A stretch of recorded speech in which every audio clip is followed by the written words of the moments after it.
Okay guys, so welcome back to my channel. In this video we are gonna start and hopefully finish replacing this rear end structural pieces. If you've seen my previous video, I mentioned that I've never done aluminum before, actually structural aluminum. So for this particular job I had to buy some more tools, and these are inexpensive tools. So Harbor Freight, about 50 bucks. This is not particularly, none of these tools are particularly for aluminum, but I just felt like I had to buy some of these tools to do this job. Anyway, wanted this one for a while, and I've seen a lot of people using Makita, and since I haven't been using this kind of tool a lot, I decided to go for a cheaper brand, Harbor Freight. So we'll see. I kind of feel that I'm only gonna use it for this job, and it's gonna be laying on my shelf. But anyway, so I got this. I also got this. This is a pneumatic rivet gun. The reason why I chose this particular one, first of all, price. Because like a professional tool cost like crazy, like $5,000 or $8,000. So I opted for this particular kind. It's about $50 or $60 on Amazon, I believe. The range of the rivet sizes that it has, and it does have 3,000 psi. Is it PSI? Well, 3,000 power rating, which is recommended by Tesla for all those rivets. Which brings me to the next, it's not exactly a tool, but rivets. So I bought rivets from, it says Rivets Online, but the name of the company is actually JAYC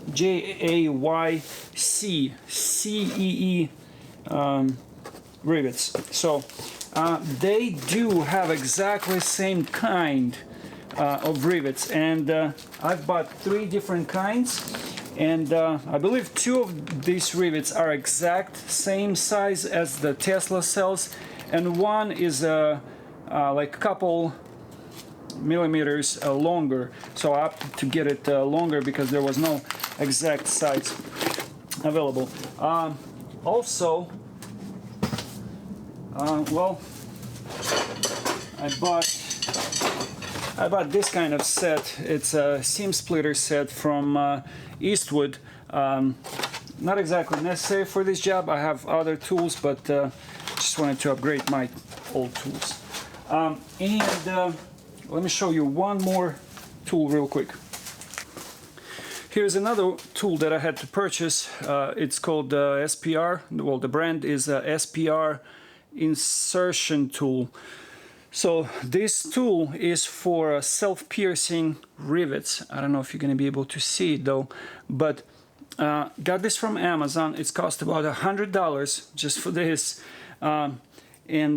These rivets, I believe they sell them for Ford F-150. Well, newer Fords are also use a lot of excuse me, a lot of aluminum parts. So Tesla calls, there are a couple of spots where it calls for self-piercing rivets, and my plan is to cut as far as I can, and these parts right here are metal. If I leave everything original on a parts piece and drill in this area, I won't need any of that stuff, because this right here is metal and this right here is metal. This joint is metal. So, but there are a couple of places where I still have to join steel and aluminum, and I will need probably at least like 4 of these little self-piercing rivets. So had to buy this one. $100 bucks. It's expensive, but no other choice. So anyway, in this video we're gonna start cutting. I want to start cutting the damaged piece, just in case if I mess up. I don't want to mess up new parts. And yeah, let's get to it. And one more thing, I mentioned it in the previous video. There is a website, Tesla website for, I guess, for car owners, where you can go and get the manuals. So here's that website. You can go on service.tesla.net.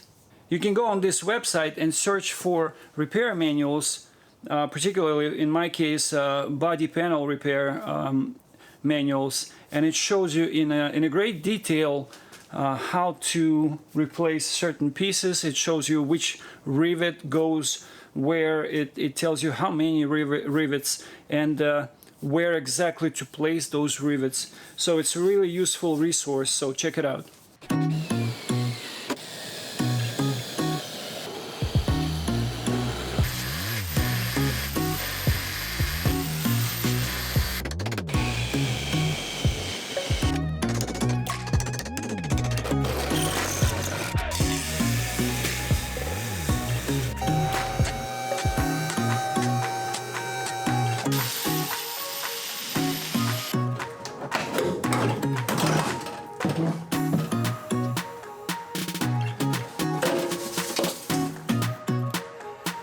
Okay, so I've cleaned up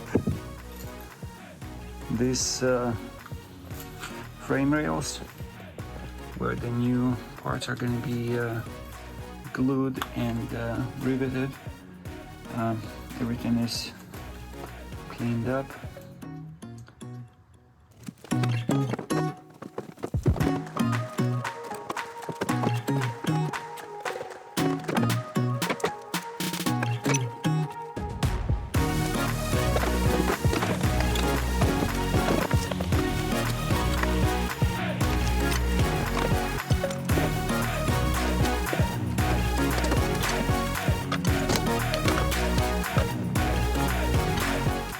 The frame rails fitting in so tight,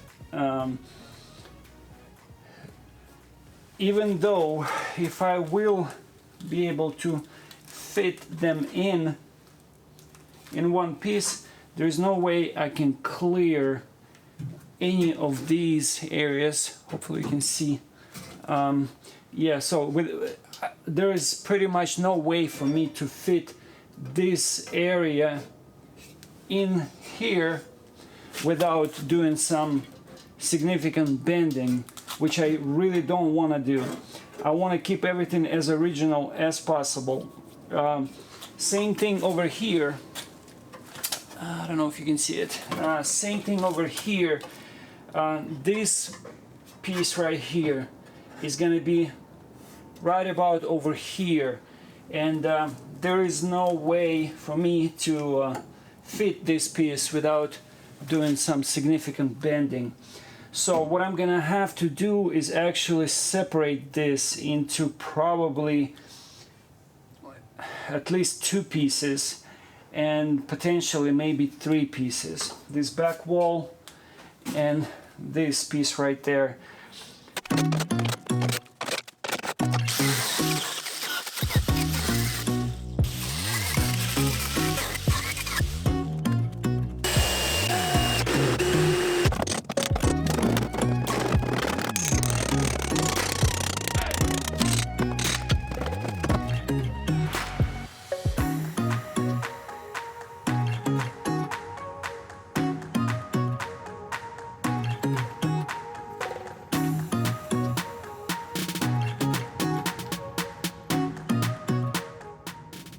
Okay guys, so I've got all my pieces ready, they're prepped, they're all sanded down where the adhesive is going to be applied. Obviously it didn't work out to put it in as one piece. It's okay, it's a little bit extra work, but nothing major. This particular rail is going in really tight. Ideally, I would want put everything together, see how it fits, take it out, and apply adhesive and then install it. But in my case, I can't do that because this particular rail is really tight. It's only going halfway and it's already tight enough for me to question whether I'm gonna be able to pull it out or not. So I'm just gonna have to go with the flow. I've got adhesive ready. It gives me about an hour and a half of work time, so I should be able to fit everything within that time frame. I had to hillbilly rig this adhesive bottle because my old gun wasn't actually working for this particular container. But anyway, so I got everything ready, all pieces are ready. I'm gonna get my rivet gun ready and we're gonna start assembling. So let's get to it.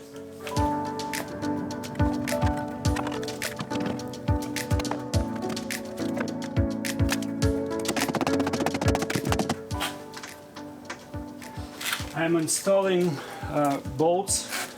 Each frame rail secures with 3 bolts, 2 on the side and 1 over here. But I'm not gonna tie them. I'm not gonna put rivets yet until I assemble everything and make sure everything aligns. Only then I'm gonna start riveting.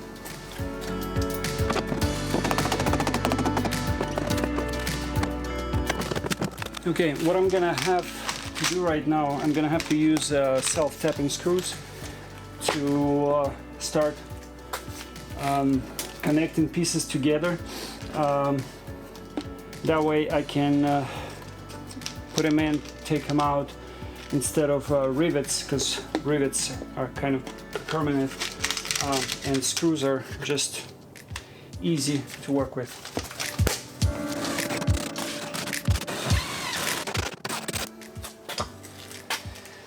Okay, so I like how everything lines up.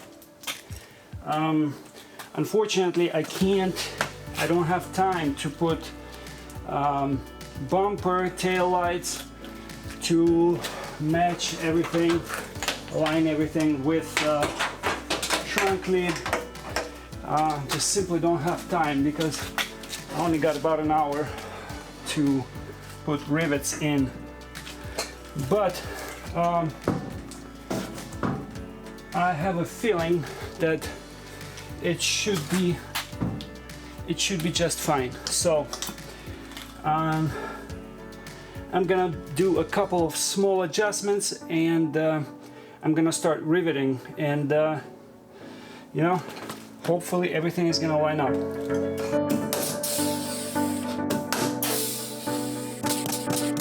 You definitely want to make sure you have enough drill bits for the job.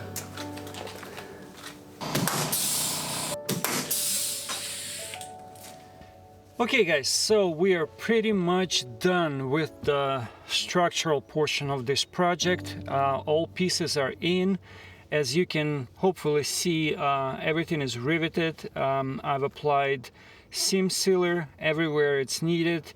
Also, I've applied sound proofing, or whatever that's called.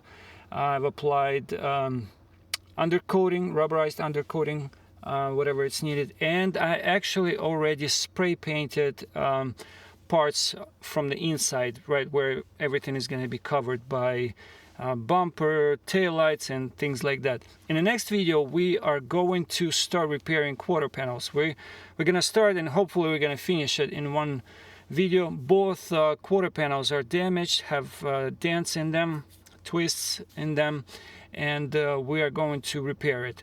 So Thank you very much for sticking with me this far. Please make sure you subscribe, make sure you push that bell button so you're notified every time I post a video. Stick around, I'll see you in the next one.